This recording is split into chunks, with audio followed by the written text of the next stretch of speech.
ഏറ്റവും പ്രിയമുള്ള സഹോദരി സഹോദരന്മാരെ, ഈ പ്രഭാതത്തിൽ നമ്മൾ ധ്യാനിക്കുന്ന വചനഭാഗം യോഹന്നാൻ എഴുതിയ സുവിശേഷം 14-ാം അധ്യായം 17-ാം വാക്യം.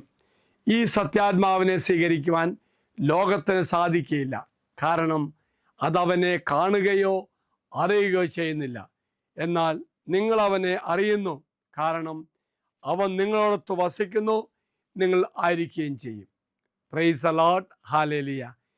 പരിശുദ്ധാത്മാവ് നമ്മിൽ നിഷ്ക്രിയമായി തുടരില്ല. അവൻ നമ്മുടെ പാപങ്ങൾ തുടച്ചു നീക്കും, ശരീരങ്ങളെ ശുദ്ധീകരിക്കും, മങ്ങിയതിനെ പുനർജീവിപ്പിക്കുന്നു. എങ്കിൽ പ്രിയമുള്ളവരെ, നമ്മൾ എന്തു ചെയ്യണമെന്നും എന്തു ചെയ്യരുതെന്നും പരിശുദ്ധാത്മാവിൻ്റെ പ്രചോദനം നമുക്ക് തരും. പരിശുദ്ധാത്മാവ് ആശയവിനിമയങ്ങളുടെ അനന്തമായ വൈവിധ്യങ്ങൾ നമ്മുടെ മുന്നിൽ പങ്കുവയ്ക്കും. സത്യത്തിൻ്റെ ആത്മാവെന്ന് പറയുന്നത് പരിശുദ്ധാത്മാവിനെ സൂചിപ്പിക്കുക.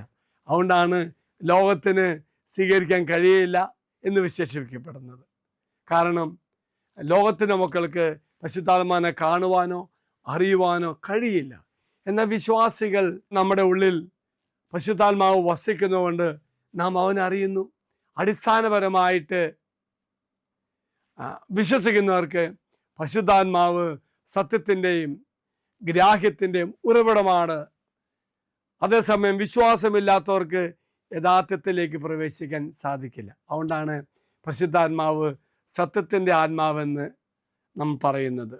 ലോകത്തെ അവനെ സ്വീകരിക്കാൻ കഴിയില്ല എന്ന് പറയുമ്പോൾ പരിശുദ്ധാത്മാവ് വിശ്വസിക്കാത്തവർക്ക് ആത്മീയ വിവേചന ശക്തി ഇല്ലാത്തതിനാൽ പരിശുദ്ധാത്മാവിൻ്റെ പ്രവൃത്തി മനസ്സിലാക്കുവാനോ സ്വീകരിക്കാനോ കഴിയില്ല എന്നർത്ഥമാക്കുന്നത്.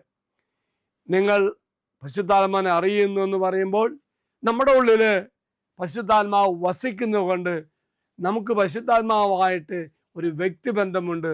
ആ ബന്ധത്തെ ഉറച്ചു നിൽക്കുന്നു. ഇതാണ് പരിശുദ്ധാത്മാവിൻ്റെ ശക്തിയെ പറ്റി ഇന്ന് നാം ധ്യാനിക്കുന്നു, പ്രാർത്ഥിക്കുന്നു. എങ്കിൽ പ്രിയമുള്ളവരെ, നമുക്ക് പരിശുദ്ധാത്മാവിൻ്റെ പ്രാർത്ഥിക്കാം. പരിശുദ്ധാത്മാവെ എഴുന്നള്ളി വരണമേ, നിൻ്റെ ദാസൻ്റെ ഹൃദയത്തെ നിറയ്ക്കണമേ. പരിശുദ്ധാത്മാവിൻ്റെ സ്നേഹത്താൽ ആ സ്നേഹാഗ്നി ജ്വാലയായി ജ്വലിക്കുവാൻ എന്നെ സഹായിക്കണമേ.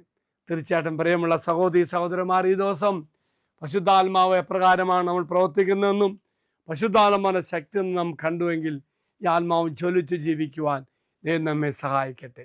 പരിശുദ്ധാത്മാവിൻ്റെ വസിക്കുന്നുവെങ്കിൽ എൻ്റെ ഉള്ളിൽ അഗ്നിയായി ജ്വാലയായി ആത്മാവ് നിറയട്ടെ എന്ന് പ്രത്യേകം പ്രാർത്ഥിക്കുന്നു. ദൈവം എല്ലാവരും അനുഗ്രഹിക്കട്ടെ എന്ന് പ്രാർത്ഥിക്കുന്നു.